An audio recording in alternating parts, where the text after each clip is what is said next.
Arruda, M. Dubé vont justifier tout ça? Est-ce qu'il y aura de nouvelles mesures d'aide aussi?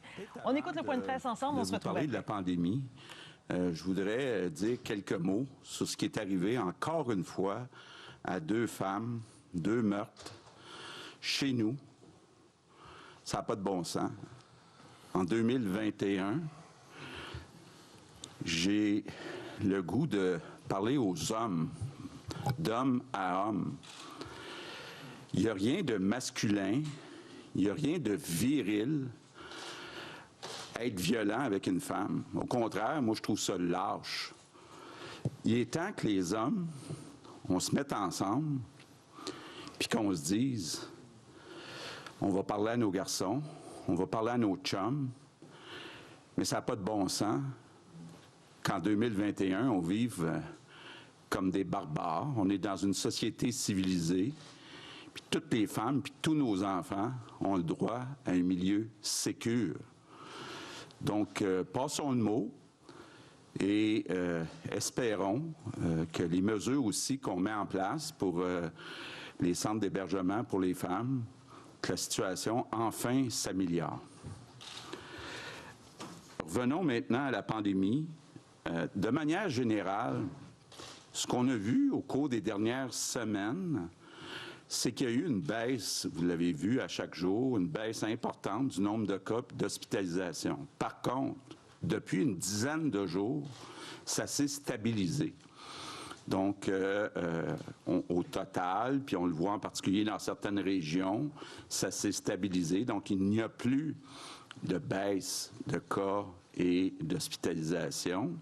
Je pense que Christian et le docteur Arruda vous ont bien expliqué hier pourquoi, en particulier à cause de la présence de plus en plus importante du variant britannique. On peut prévoir, en tout cas c'est ce que les experts prévoient, c'est qu'on pourrait, surtout dans la grande région de Montréal, voir une augmentation des cas, des hospitalisations dans les prochaines semaines. Bon, s'ajoute à ça la relâche scolaire. On ne sait pas encore jusqu'à quel point les consignes vont être respectées. Le bon côté, évidemment, c'est la vaccination qui approche, mais quand les experts de la santé publique mettent ça tout ensemble, ils voient que dans les prochaines semaines, bon, d'abord, quand on regarde les régions, il y a des régions, quand on regarde les hôpitaux, où on peut voir une certaine stabilité, puis il y a une petite marge de manœuvre. Mais il y a d'autres régions où il n'y a aucune marge de manœuvre. Puis donc, si, puis il semble que c'est même pas un si, mais c'est plus quand il va y avoir une augmentation des hospitalisations dans ces régions-là, bien, on va se retrouver dans une situation qui est difficile. Donc, c'est en tenant compte de ce contexte qu'on a eu à prendre des décisions qui ne sont pas faciles. C'est pour ça que je vous annonce que lundi prochain, le 8 mars, les régions de la Capitale-Nationale, Chaudière-Appalaches, Mauricie, Estrie, Centre du Québec vont passer au palier orange.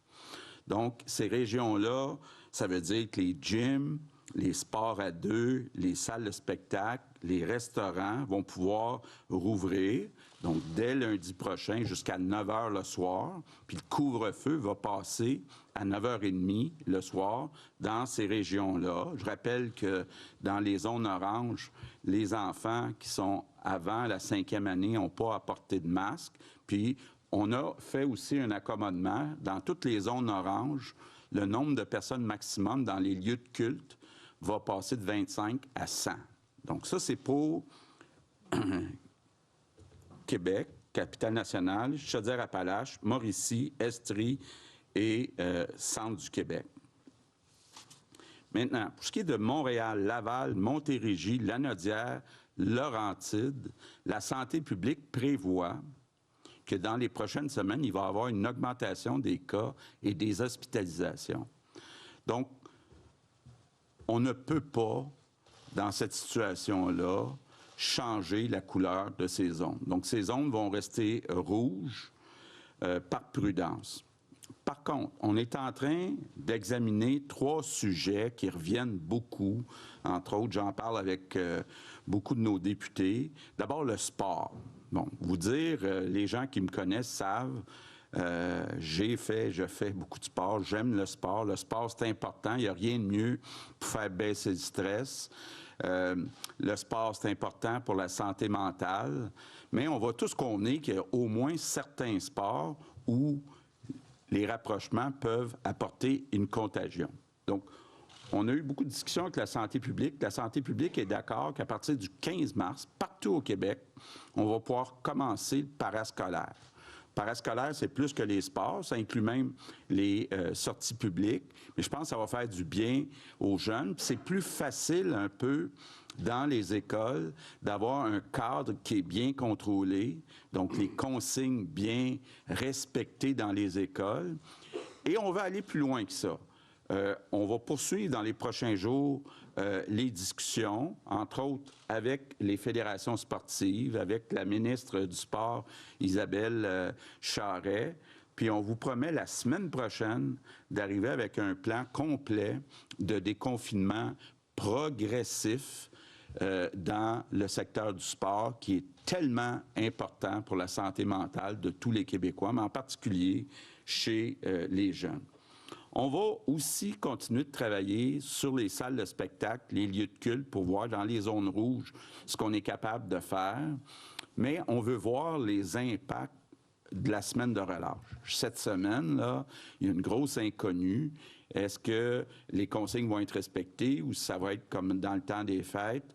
On va être capable de voir ça la semaine prochaine, puis donc être capable, avec ces données-là, de vous revenir là aussi, puis on espère être capable, dans les prochaines semaines, d'ouvrir les salles de spectacle. Donc, préparez-vous, les théâtres et autres, et aussi permettre d'avoir plus de personnes dans les lieux de culte. Là, je sais que c'est important pour beaucoup de personnes. Il y a quelques autres sujets dont je veux parler, dont j'ai beaucoup entendu parler dans les derniers jours. Entre autres, les masques pour les enfants, première à quatrième année. D'abord, vous dire, dans les zones oranges, ça commence en 5e année, les masques, mais dans les zones rouges, ça reste les masques pour tous les enfants du primaire. Bon, j'ai entendu toutes sortes de choses. D'abord, le Québec n'est pas le seul endroit à exiger des masques pour les enfants plus jeunes. C'est le cas en Ontario, c'est le cas en France, c'est le cas à beaucoup d'endroits dans le monde. Il y a des gens qui n'aiment pas que ce soit un masque d'intervention, un masque de procédure, plutôt qu'un couvre-visage. Pourtant, ce qui est important de dire, d'abord, le masque de procédure est plus efficace. Deuxièmement, pour les enfants, il est plus confortable. On a fait faire des masques qui sont à la taille des visages des enfants plus jeunes. Dans un masque de procédure, on respire mieux que dans un couvre-visage. Puis, moi, je crois, ce que la santé publique dit, là, ça aide à éviter la transmission et, évidemment, je pense qu'on souhaite tous qu'il y a de mieux, puis que la sécurité soit la priorité pour nos enfants. Donc, dans les prochaines semaines, on se retrouve un peu comme dans une course contre la montre où s'opposent d'un côté les effets de la relâche, les effets du nouveau variant britannique, puis de l'autre côté, bonne nouvelle, la vaccination. Donc, c'est tout ça qu'on essaye de voir. On va avoir 800 000 doses, en tout cas c'est confirmé par le fédéral durant le mois de mars. On continue à accélérer. D'ailleurs, je vais en profiter, Christian le disait hier, pour remercier les pharmaciens qui vont nous donner un coup de main à partir du 15 mars. Bonne nouvelle aussi, puis je veux féliciter la santé publique, la fameuse deuxième dose. Hein. Vous vous rappelez qu'il y a eu beaucoup de critiques parce qu'on a choisi de reporter la deuxième dose pour qu'il y ait plus de gens qui aient une première dose. On était un peu seuls dans cette école de pensée, mais là, la Colombie-Britannique puis le Canada disent maintenant, non seulement on peut attendre 3 mois, mais même 4 mois. Donc, on achète ça, nous autres aussi. Mais ce que ça veut dire, là, c'est bravo à la santé publique. La décision, c'était la bonne. Puis là, bien, les autres prennent exemple sur le Québec. On n'aille pas ça. Les régions. J'ai entendu des personnes dire Parce que dans la première semaine, on a donné 100 000 doses à Montréal parce qu'il y a une situation qui est particulièrement difficile. D'abord, c'était juste pour la première semaine. Puis on s'assure là, qu'il y a une répartition équitable. Puis pour moi, là, c'est non négociable. Là. On va traiter de la même façon les gens des 17 régions du Québec. C'est sûr que quand il y a une éclosion, puis on pense à un endroit qu'il y a plus de besoins, on va aller selon les besoins. Mais l'équité entre les générations, pas entre les générations, entre les régions, c'est non négociable. Donc, c'est bien clair de ce côté-là. Bon, une autre chose, j'ai entendu, avec raison, il y a des personnes âgées qui ne peuvent pas sortir de chez elles. C'est sûr que là, ce qu'on essaye de faire, c'est de vacciner le maximum de personnes. Donc, faire de la vaccination de masse, c'est plus facile de faire venir les gens au stade olympique ou dans des salles, puis d'en vacciner le plus possible à l'heure. Mais on est déjà en train de préparer pour, dans une deuxième étape, aller à la maison pour les personnes qui ne peuvent pas se déplacer. Un mot aussi sur le travail des députés. J'ai beaucoup parlé avec les députés au cours des derniers jours. Les 125 députés à l'Assemblée nationale, là, tous partis confondus, n'ont pas un travail facile à faire. Il y a beaucoup de critiques. Hein? Je ne vous apprendrai rien en vous disant qu'il y a des gens qui sont vraiment tannés, écœurés des mesures, puis qui se défoulent au bureau des députés. Donc, je veux remercier les députés, puis tout le personnel des bureaux des 125 députés à l'Assemblée nationale. Merci pour le travail que vous faites patiemment, d'expliquer le pourquoi des consignes à tous vos citoyens. Une dernière chose que je voulais vous dire, c'est, bon, il y a des gens qui vont dire, bon, vous nous dites, il y a encore quelques semaines difficiles devant nous, soyez patients. Il me semble qu'on a entendu ce disque-là souvent depuis un an. Il y a quelque chose qui est différent, c'est la vaccination. C'est que dans le passé, ce qu'on disait, c'est les mesures vont permettre de réduire le nombre de cas, puis on va pouvoir déconfiner tranquillement. Donc, il fallait compter sur la collaboration de tous les Québécois. Là, la vaccination, mais c'est du concret. C'est comme une arme, là, où c'est sûr qu'on va gagner avec la vaccination. Il semble y avoir un grand pourcentage des Québécois qui acceptent de se faire vacciner. Puis une fois qu'ils sont vaccinés, après 3 semaines, bien, il n'y en a pas beaucoup de risques d'attraper le virus. Donc, on est vraiment au bout, on voit la lumière au bout du tunnel, mais il reste encore un petit bout à faire. Mais la lumière est vraiment là.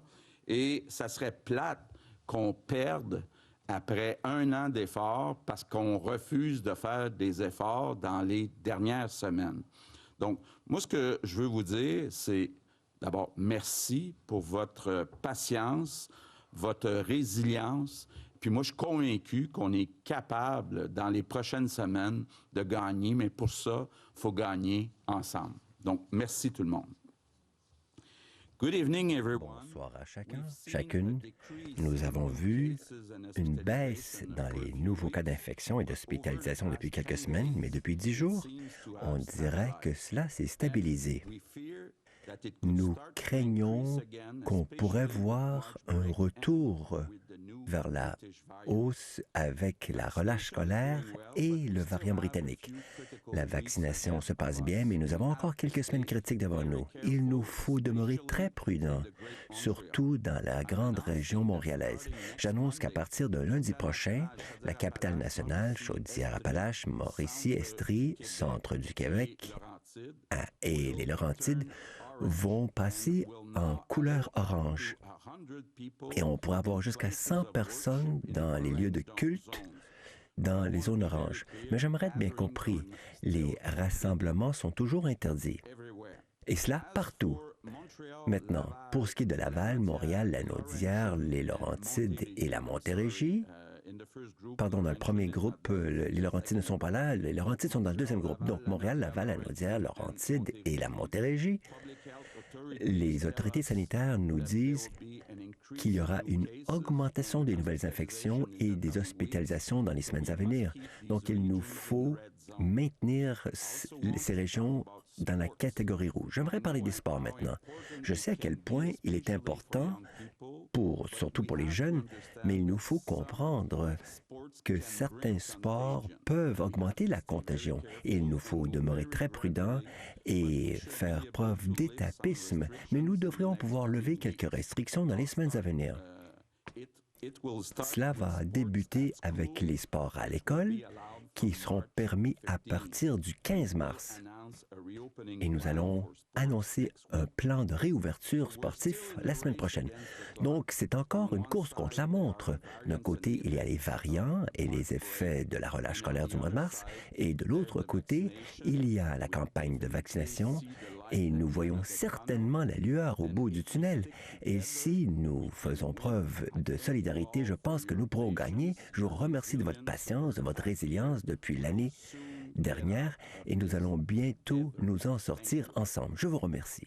Merci beaucoup. Donc, on va débuter la période de questions. Il y a des journalistes en présence ici et à distance. Pour celles et ceux qui sont présents virtuellement, veuillez s'il vous plaît lever la main sur l'application. On va prendre une question, une sous-question par journaliste. On va débuter en ligne avec Claudie Côté de TVA Nouvelles.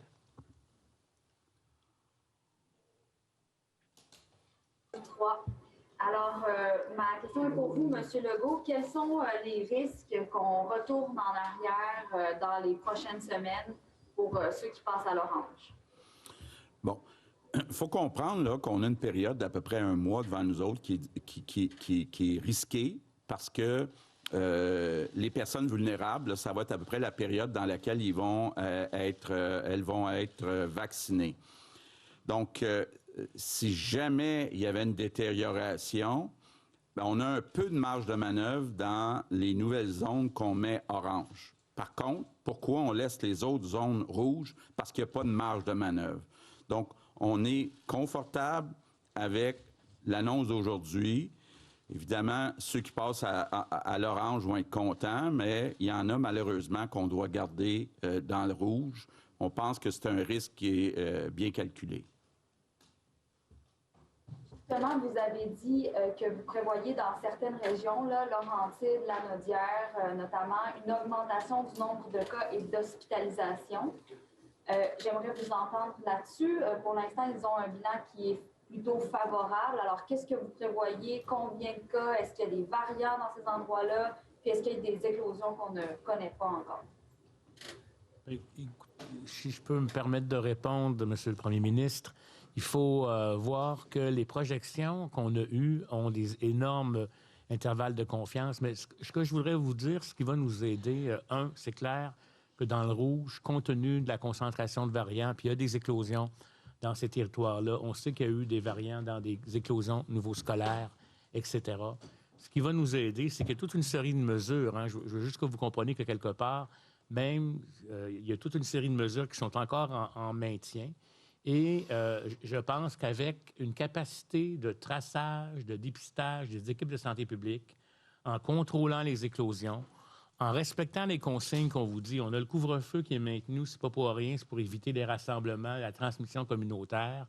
On a l'interdiction des contacts privés à la maison. On a encore le télétravail obligatoire. Tout ça, ce sont des choses qui vont nous aider à justement contrôler cette transmission-là comme telle. On pense que, parce que quand les variants s'installent, il y a une augmentation, mais comme dit le premier ministre, c'est de retarder tout ça avec une quantité importante de vaccination. C'est là qu'est l'enjeu. Notre période, elle est, je vous dirais, critique parce que si on relâche trop, là, ça va se mettre à monter de façon significative avant que les gens soient vaccinés. Mais si on est encore rigoureux et qu'on applique toutes ces mesures-là comme telles, même l'impact de la semaine de relâche que les gens pour lesquels on a des préoccupations puis que nous aussi, ça nous préoccupe, puis si on maintient les autres situations en place, on va être en mesure, à mon avis, d'être en contrôle. Mais on va voir des nombres de cas. Ce qui est important, c'est de respecter toutes les consignes pour que, au lieu de monter comme ça monte progressivement. Valérie Gamache, Radio-Canada. Bonsoir à vous trois. Des régions comme, par exemple, la Naudière ou la Montérégie, ce sont de grandes régions. Elles sont toutes dans le rouge. Évidemment que la situation, par exemple, je prends la Montérégie, à Longueuil, est peut-être plus inquiétante qu'à Saint-Cyprien de Napierville. pourquoi ne pas avoir créé des sous-régions, comme ça s'est vu, par exemple, au printemps, par exemple, dans la capitale nationale. La capitale nationale avait une couleur, Charlevoix en avait une autre. Pourquoi, là, vraiment, on y va à la grandeur des régions, à la place d'y aller vraiment là où il y a des problèmes? Bien, je peux peut-être commencer en disant, quand on regarde d'abord de façon détaillée les sous-régions, on voit, exemple, dans les Laurentides, la sous-région qui est la plus affectée, c'est Antoine-Labelle, là, dans le coin de Mont-Laurier, dans le nord. Quand on compare la Nodière-Nord et la Nodière-Sud, il n'y a pas une grosse différence. Quand on va dans Montérégie, on voit que c'est pas nécessairement à Longueuil que c'est le pire, mais c'est plus dans le coin de Richelieu. Donc, c'est pour ça là, que... Puis en plus, ben, il y a une autre raison, c'est que les hôpitaux de ces régions-là desservent l'ensemble des régions. Donc, si ça va mal, puis déjà c'est serré, mettons, dans la Nodière, à Joliette, à Terrebonne, ben, c'est les deux hôpitaux qui desservent toute la région. Même chose avec Saint-Jérôme, Deux-Montagnes, dans les Laurentides. Si on prend les hôpitaux dans Montérégie, c'est la même chose, ils desservent une immense région. Donc, c'est difficile de découper les régions sans tenir compte des grands hôpitaux de ces régions-là. Et puis, on comprend que la semaine de relâche, on pourra évaluer les impacts, vous dites, la semaine prochaine, et qu'à Montréal, c'est les variants qui font en sorte que la situation est critique. Qu'est-ce qui vous démontre que la situation des variants ne va pas dégénérer ailleurs au Québec dans les prochaines semaines, sachant que les déplacements, même pas recommandés, des déplacements, il y en a eu là, des gens de Montréal qui sont allés dans d'autres régions du Québec pendant la semaine de relâche. Alors, est-ce que c'est... Là, je reviens un peu sur la question de ma collègue, mais est-ce que c'est pas un peu prématuré d'arriver avec ces annonces-là aujourd'hui? Bien, je vais peut-être commencer puis laisser Christian poursuivre. Moi, on m'a fait une présentation des différentes régions samedi dernier. Et comme je disais tantôt, il y a des médecins, là, je ne me rappelle pas de tous les médecins, mais il y en avait plusieurs qui sont impliqués dans les projections. On tient compte d'une évaluation des effets de la relâche, une évaluation des effets de l'augmentation des variants, mais dans l'autre sens, l'effet des vaccinations.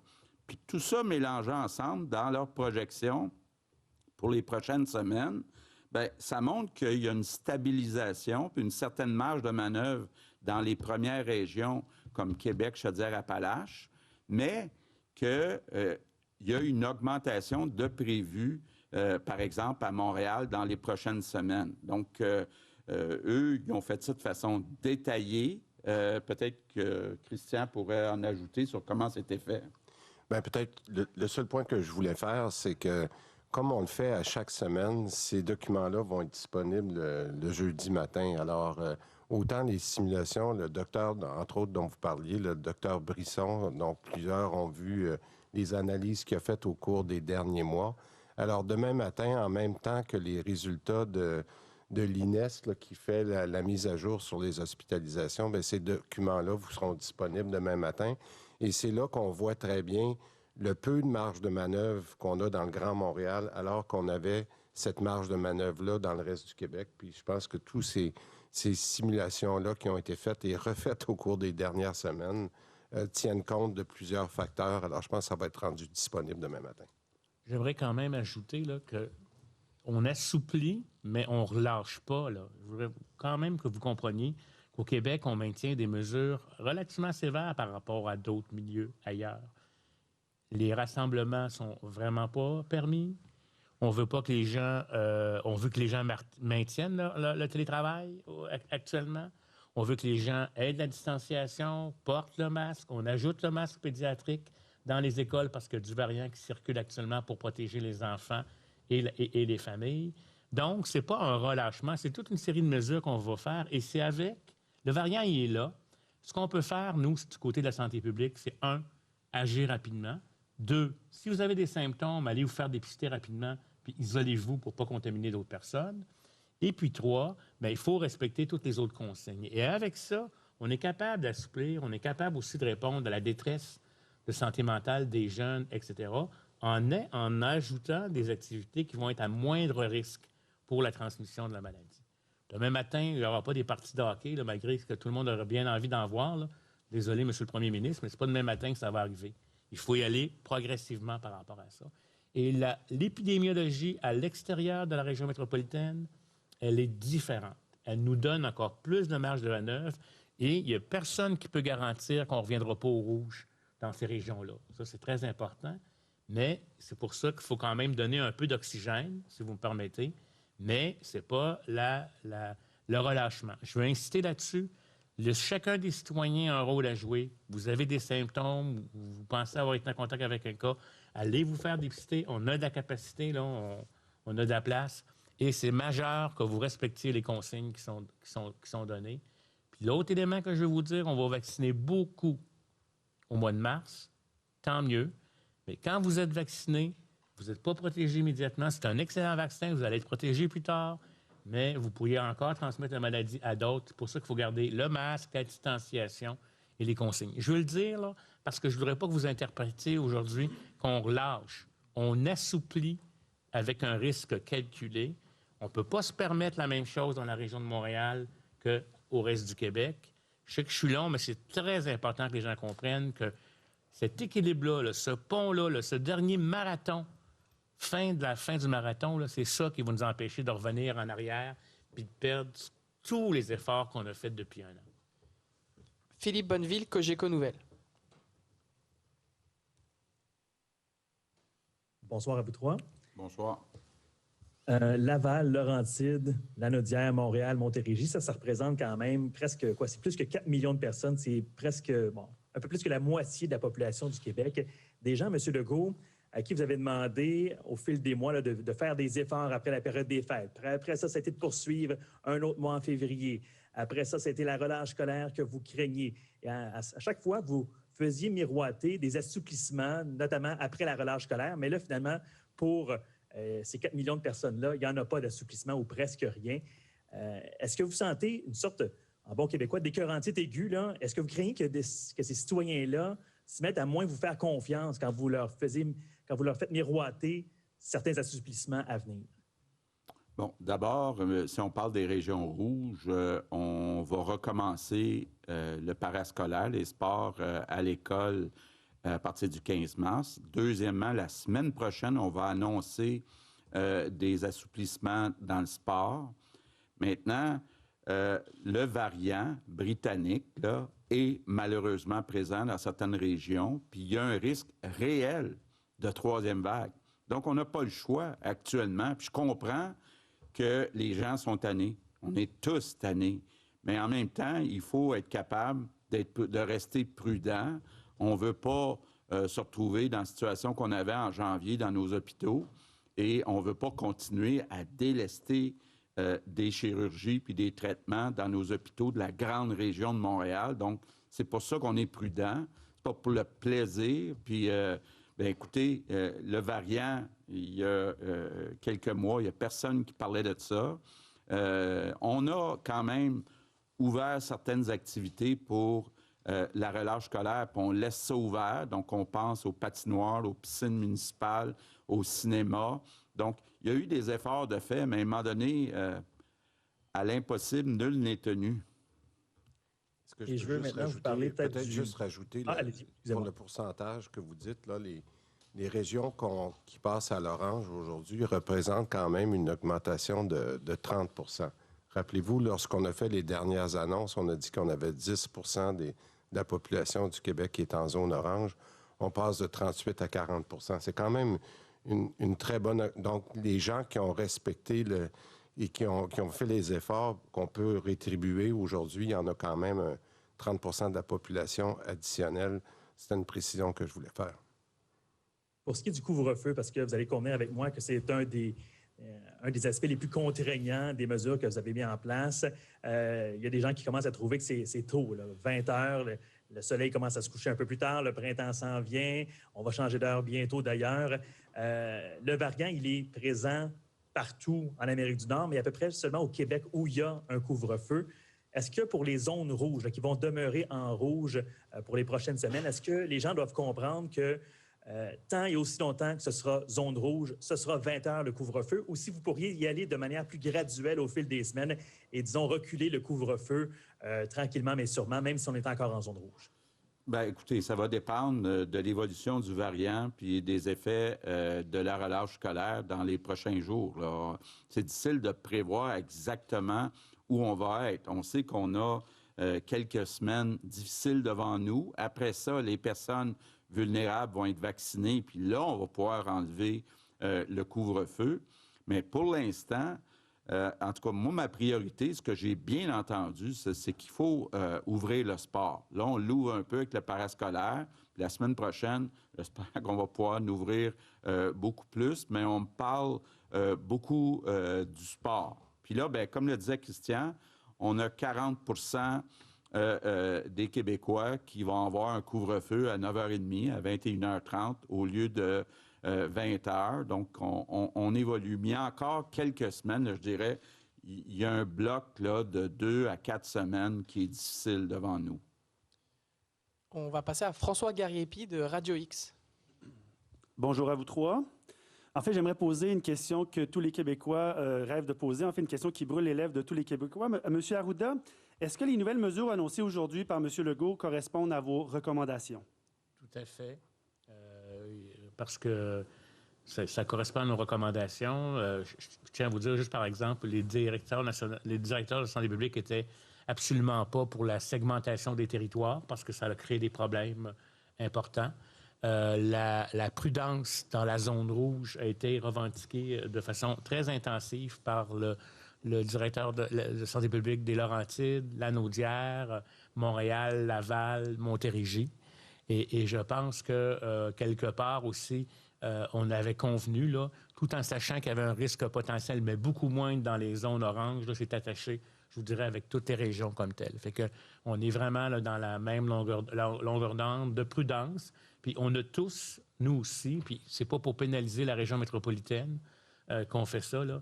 On a tous, nous aussi, beaucoup de préoccupations par rapport à la question de la santé mentale, la question des personnes âgées qui ont été isolées plus longtemps, etc. Mais moi, je pense que, comme le dit le premier ministre et mon ministre, c'est se rendre au vaccin qui va être notre porte de sortie. Monsieur Legault, j'aimerais vous entendre peut-être sur les critiques qui ont suivi votre bilan jovialiste de la fin de semaine qu'on pouvait lire dans les journaux. Vous avez parlé de l'échec de Noël, entre guillemets, les 10 000 préposés que vous avez formés qui étaient une fierté, on comprend tous. Vous avez omis de parler du tsunami dans les CHSLD, l'armée en renfort, de même que la saga des masques. Je ne veux pas vous dire que je veux pas vous accuser de réécrire l'histoire, mais est-ce que c'était pas un peu tôt pour faire un bilan, Monsieur Legault? Et là, vous avez posé beaucoup de questions. L'armée, on a eu 1000 soldats sur 21 000 personnes qui sont venues avec Je contribue. Les masques, on a suivi les recommandations de la santé publique. Les 10 000 préposés, on a 7 600 qui travaillent actuellement, puis on a 800 qui sont en formation actuellement. Donc, ça a changé le portrait. Il n'y avait pas de patron dans plusieurs CHSLD. Il y a maintenant un patron ou une patronne dans chaque CHSLD. Donc, puis quand on compare les résultats de la deuxième vague avec la première vague, bien, c'est le jour et la nuit. Maintenant, ce que je disais en fin de semaine, c'est que la vaccination, puis on a eu peur un certain temps, là, quand on a vu en février que les livraisons de doses étaient retardées, on a été inquiets. Mais là, on s'est fait rassurer la semaine dernière qu'on va recevoir les doses telles que prévues d'ici le 31 mars. Ça va complètement changer le portrait de la situation au Québec, ces doses-là. Donc, oui, il reste encore quelques semaines avant que les personnes vulnérables soient toutes vaccinées. Mais là, on a la confirmation qu'on va recevoir les doses. On a la confirmation que c'est une bonne idée de donner juste une dose pour avoir plus de monde possible couvert. Donc, moi, là, je peux vous dire qu'à partir de maintenant, là, on travaille très, très fort sur la nouvelle économie parce que dans les prochains mois, là, ça va décoller très vite au Québec, là, une fois qu'on va avoir passé à travers les prochaines semaines de vaccination. Donc, je suis très optimiste, là, puis je vous prédis un boom économique d'ici à la fin de 2021. Merci. On va passer à Charles Le Cavalier du Journal de Québec.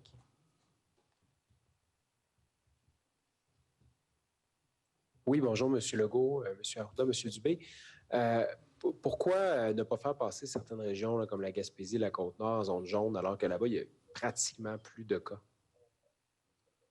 Bien, on est en train. La question est pertinente parce qu'on a eu des discussions, notamment avec les directeurs de santé publique de ces régions-là, pour peut-être voir au cours des prochains jours là, s'il n'y aurait pas lieu d'avoir ce qu'on appelle probablement un jaune qui serait différent du jaune antérieur, compte tenu du risque des variants, là, mais c'est des choses qu'on est en train d'évaluer. Pour le moment, il faut comprendre que dans le contexte des variants, dans le contexte de la semaine de relâche, on voulait être un peu prudent et on trouvait que déjà, de transformer plusieurs régions rouges en orange, c'était un pas important. Vous savez, il y a des gens qui trouvent qu'on en fait trop, qu'on va trop vite, d'autres qui trouvent qu'on va trop lent. Je pense que c'est la question de la prudence, mais c'est quelque chose qui est en train d'être évalué. Je voulais savoir aussi pour les restaurants en zone orange, là, si je ne me trompe pas, il y a 2 adultes là, qui peuvent aller au restaurant, pas nécessairement de la même adresse. Donc, pourquoi est-ce qu'on peut aller au restaurant en zone orange avec un ami, mais qu'on ne peut pas le recevoir à la maison? Bien, il y a le contexte où je pense que dans un restaurant, c'est vrai qu'on peut être proche, mais il y a un contexte qui est très différent dans la maison. La distanciation entre les tables, le service, etc. Alors que à la maison, ça va être plus facile d'avoir des rassemblements. C'est aussi une façon, je vous dirais, pour certains, de leur donner un certain échappatoire. Aller manger au restaurant, ça peut être bon pour un couple. Et je tiens à vous dire que si vous êtes 2 adultes puis que vous avez vos enfants, vous pouvez y aller aussi si vous venez de la même bulle. Donc, c'est un peu dans ce... Et on évalue que quand c'est bien respecté et c'est bien fait, le risque est moindre, alors que ce qui se passe dans les maisons, puis je pense que c'est un peu normal, là, on est chez nous, la probabilité d'avoir des contacts, de préparer le repas collé ensemble est beaucoup plus grande. On va passer à Suzanne Colpron de La Presse. Bonjour. Bonjour. Je voudrais savoir comment vous allez convaincre les gens de recevoir le vaccin AstraZeneca qui les protège moins bien. Je peux peut-être commencer, puis je vais facilement passer la parole à... Mais écoutez, en principe, les vaccins qui nous sont offerts, là, avec les recommandations qui nous viennent du cycle là, du Comité d'immunisation du Québec, etc., ce sont tous des bons vaccins. Puis moi, je pense qu'on n'a pas les moyens en ce moment de ne pas considérer 100 000 vaccins supplémentaires lorsque on a de la difficulté à vacciner les gens parce qu'on manque de vaccins. Ça, c'est la première chose. Alors donc, c'est un bon vaccin, l'AstraZeneca. Puis moi, je vous dirais tout simplement, on en a parlé dans les dernières heures. Je vais vous donner mon exemple. Moi, si on m'offrait, si je suis dans la catégorie d'âge où on l'offre, je suis prêt à le prendre, le vaccin. Je vais être très clair. Je pense qu'on a la chance d'avoir un 100 000 vaccins supplémentaires à un moment donné qui est important pour nous. On va trouver avec la santé publique la bonne catégorie de personnes. Mais moi, je vous le dis, je pense que je serais prêt à le prendre pour montrer l'exemple, parce que c'est important qu'on puisse profiter d'un 100 000 personnes supplémentaires pour être capable d'être vacciné. Mais peut-être qu'Horacio, sur l'aspect technique... Peut-être vous dire que ce vaccin-là, il a été homologué. Ce vaccin-là correspond aux critères minimaux, beaucoup plus qu'aux critères minimaux de l'Organisation mondiale de la santé. Les vaccins sont tous différents les uns des autres. Ils sont pas de la même technologie, ils peuvent entraîner des protections. Mais ce qui est très important, c'est que c'est un vaccin efficace qui va empêcher des formes graves de la maladie, des hospitalisations et sauver des vies. Comme dit notre ministre, on n'a pas le luxe actuellement, avec la quantité de vaccins qu'on a, de laisser mourir des gens alors qu'on a un vaccin qui est efficace. Puis comme le disait moi aussi, personnellement, là, je viens vous dire que si je suis dans les catégories pour recevoir le vaccin, je ne recommanderais pas un vaccin à la population québécoise que je ne prendrais pas moi-même. Fait que ça, je pense que c'est très important. Et puis, attendons aussi les études actuellement qui sont en train de se faire ailleurs dans le monde semblent démontrer une efficacité qui est en train d'augmenter par rapport aux essais cliniques, particulièrement chez les personnes plus âgées, parce que souvent, c'est des groupes qui ont moins d'individus. Donc, on ne recommanderait pas, et notre comité d'immunisation du Québec ne recommanderait pas un vaccin qui ne serait pas utile pour la population québécoise. Autre question, j'aimerais savoir comment vous allez rémunérer les pharmaciens qui vont participer à l'effort de vaccination. Très bien.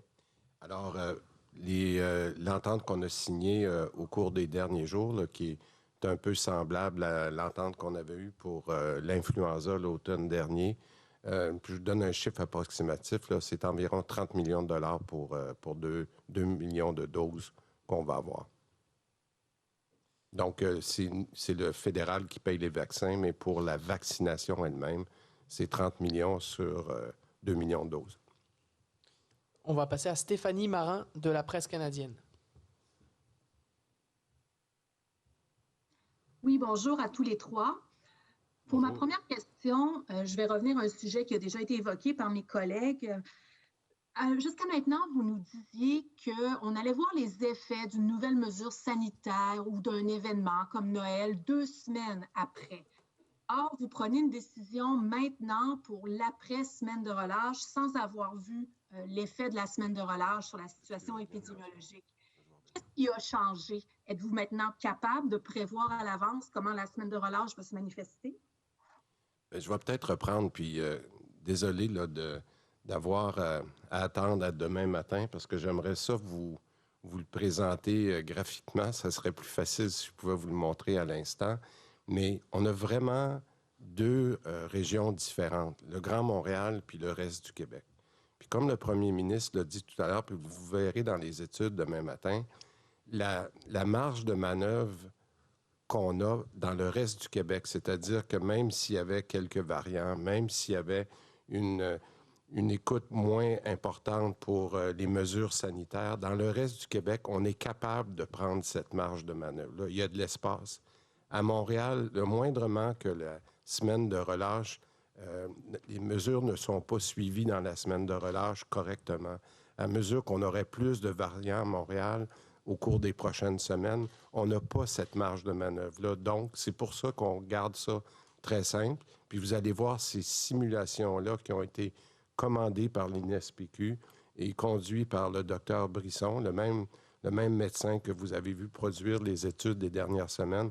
C'est ça qui explique que malgré un potentiel négatif sur de la semaine de relâche ou des variants, on a la marge de manœuvre pour prendre les décisions d'aller en orange dans les 6 régions que le premier ministre a données, mais on n'a pas cette marge de manœuvre-là dans le Grand Montréal. Pour les régions qui restent en zone rouge, vous avez dit qu'on doit s'attendre à une hausse des cas, à une hausse des hospitalisations aussi. Est-ce que le pire scénario, selon les projections, fait en sorte que les hôpitaux pourraient être débordés, qu'il pourrait y avoir une perte de contrôle sur la situation? Bien, je vais vous donner un des scénarios qui est avec un pourcentage de probabilité quand même assez raisonnable, ferait que à la fin mars, début, on va dire mi-avril, je veux être prudent, là, mais mi-avril, on pourrait se retrouver encore avec 2 à 3 000 cas par jour et avec 1 500, 2 000 hospitalisations comme on avait au mois de janvier. François Carabin, Journal Métro. Bonjour, messieurs. Monsieur Dubé, je vais vous demander aussi de nous faire part de vos projections, s'il y en a, sur la transmission des variants. La directrice régionale de santé publique, Dr Drouin, disait plus tôt aujourd'hui que la semaine dernière, 12% des cas positifs étaient associés à des variants. C'est-à-dire, il y a 2 semaines, la semaine dernière, c'était 15%. Selon l'évolution de la situation, quand est-ce qu'on devrait s'attendre à voir les variants du coronavirus devenir la souche dominante, si on veut, au Québec? Bien, je peux peut-être laisser Dr Arruda commencer, puis je pourrais compléter. Tout dépendamment des mesures qui sont mises en place, là, les pourcentages de variants peuvent doubler en 2 à 4 semaines à peu près. C'est sûr que plus on applique des mesures de restriction comme on a actuellement, plus on étale dans le temps. Mais c'est clair qu'à moyen terme, là, on va avoir, à un moment donné, c'est le variant qui va venir dépasser la souche originelle. Et donc, je pense que c'est difficile de vous dire exactement à quel moment. Ça dépend exactement de comment est-ce qu'on est capable encore de limiter la propagation de ce variant-là.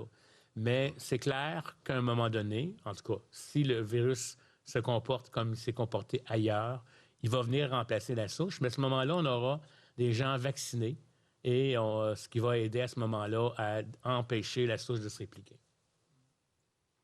Je comprends que vous n'avez pas de projection, puis vous me corrigerez si ce n'est pas le cas, mais je vais quand même passer à ma prochaine question.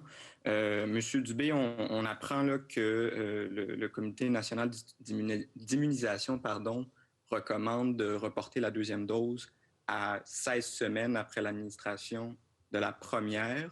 Est-ce que ça veut dire d'abord que les personnes âgées en CHSLD qui avaient été vaccinées au mois de décembre vont devoir attendre jusqu'à la mi-avril?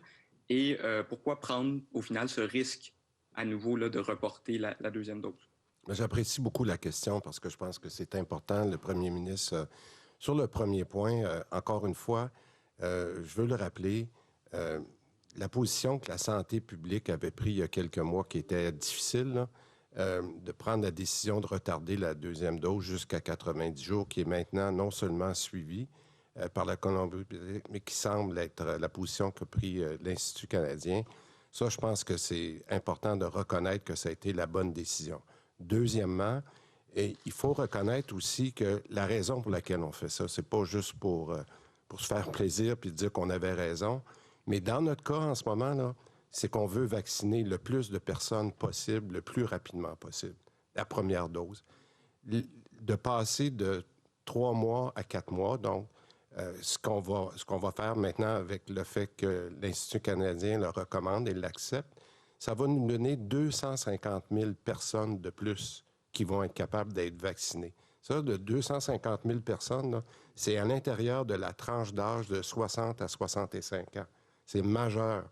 Alors, pour les mêmes raisons qu'on le fait il y a 2 mois, bien là, on dit maintenant que jusqu'à 4 mois, bien, on va en profiter parce qu'on peut, justement, parce qu'on n'a pas encore beaucoup de vaccins, on est capable d'avoir 250 000 personnes de plus qui ont la première dose, ce qui est le plus important pour nous.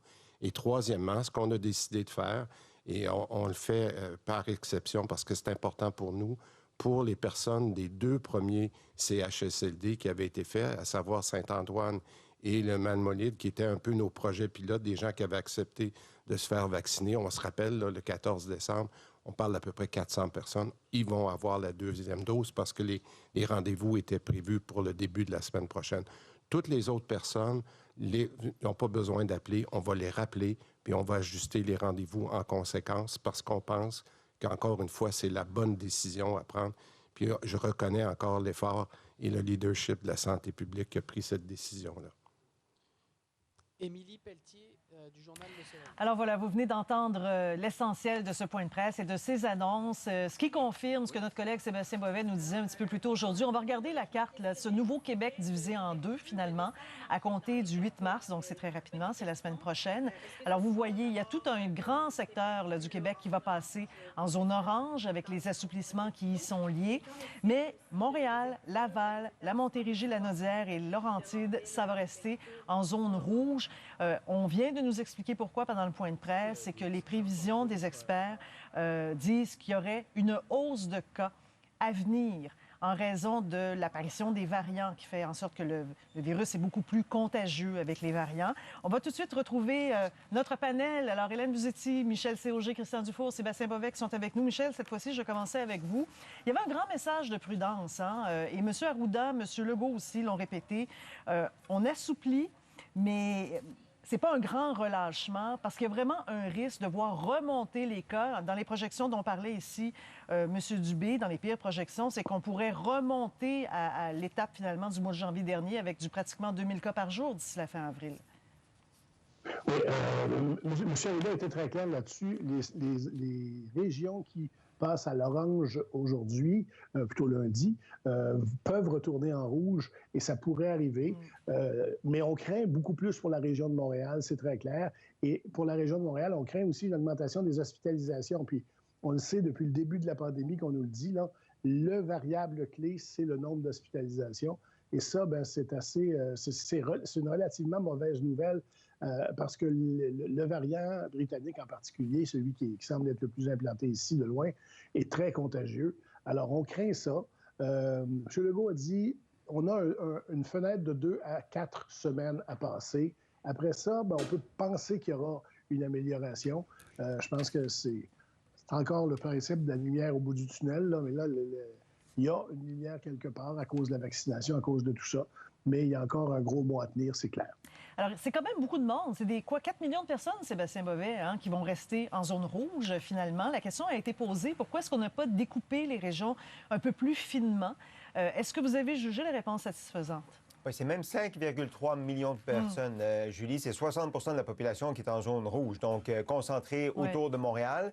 Puis l'explication que donne le gouvernement pour peinturer en rouge toutes les Laurentides, toute la Naudière, c'est de dire que ces régions-là, même si la réalité de Saint-Michel-des-Saints dans le nord de la Naudière n'est pas la même que Montréal, la crainte, c'est les variants, la pression sur le système hospitalier, le fait que les hôpitaux régionaux desservent l'ensemble de cette population-là. Donc, que s'il y a des cas qui augmentent dans le sud, ça va créer une pression sur les hôpitaux. Et donc, on veut pas vivre cette situation-là. Donc, c'est la raison pour laquelle on peinture tout ça en rouge, en se disant, on courra pas de risque, on va limiter le plus possible la transmission de la maladie, avec en tête les variants. 60 des variants confirmés actuellement sont dans la région de Montréal.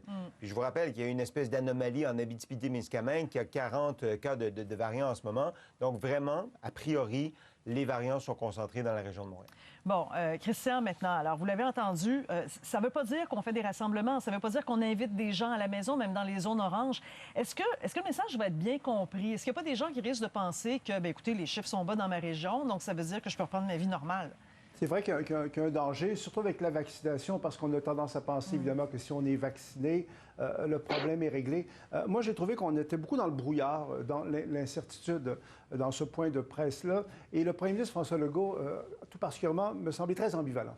Parce que quelque part, il a laissé entendre que c'était une question de semaines, de 2 à 4 semaines, on pourrait éventuellement s'en sortir. Puis en même temps, il a parlé de la possibilité d'une troisième vague. Donc, on voit que sa tête n'est pas totalement faite. Il me semble qu'il y a un certain enlisement psychologique dans la crise. En ce qui est au vaccin, on a parlé du vaccin, mais je trouve qu'on n'a pas assez parlé. Moi, j'aurais aimé que des journalistes posent carrément la question, quand est-ce que vont être vaccinés la population à risque de mourir de la COVID ou de développer des complications graves, et quand est-ce qu'ils vont avoir développé une immunité immunitaire, une immunité? Parce que ça va changer la nature de la maladie. M. Legault, il a fait référence indirectement, il a dit avec les vaccins, ça va changer complètement le portrait de la situation. Mais moi, j'aurais aimé qu'on nous donne une date. Parce que là, c'est ça l'élément nouveau, je trouve, depuis quelques semaines. Il n'y a pas la vaccination de l'ensemble de la population. Quand est-ce que les gens qui risquent de mourir vraiment vont être protégés? Parce que ça change tout. Le jour où la COVID n'est plus une maladie mortelle, on est dans autre chose, puis on dirait qu'on n'est pas capable d'embarquer là-dedans psychologiquement. Christian, il ne peut pas vous donner de date. S'il vous donne une date, il se peinture dans le coin, puis s'il ne respecte pas la date, il va se le faire reprocher. Une période. Mais ce que je veux dire, c'est que ça... Non, mais il en a parlé par la bande. Et moi, j'aurais aimé ça que les journalistes le tassent là-dessus en disant, c'est très important, ça. Quand la COVID ne sera plus une maladie mortelle, on va être dans autre chose. Je m'excuse de répéter. Mais Christian, vous représentez finalement les gens qui en ont assez, qui sont essoufflés, qui veulent de la prévisibilité pour être capables de dire, à telle date, là, je vais retrouver un semblant de vie normale, finalement. Je trouve qu'il y a un enlisement psychologique dans la crise. On a de la difficulté à penser autrement, et je trouve qu'on le sentait dans ces conférences de presse-là. Même si M. Legault, je ne veux pas penser à sa place, on sent qu'il voudrait bien s'en sortir. Mais oui, comprends. Mais oui, puis il a hâte de parler de relance, clairement, c'est très clair aussi. Mais Hélène, M. Legault, justement, il avait l'air de dire, écoutez, là, le moment le plus critique, là, c'est maintenant. Il est en train de commencer. On est en train de jouer une année d'efforts. On est en train de jouer toutes les répercussions du confinement dans les semaines à venir.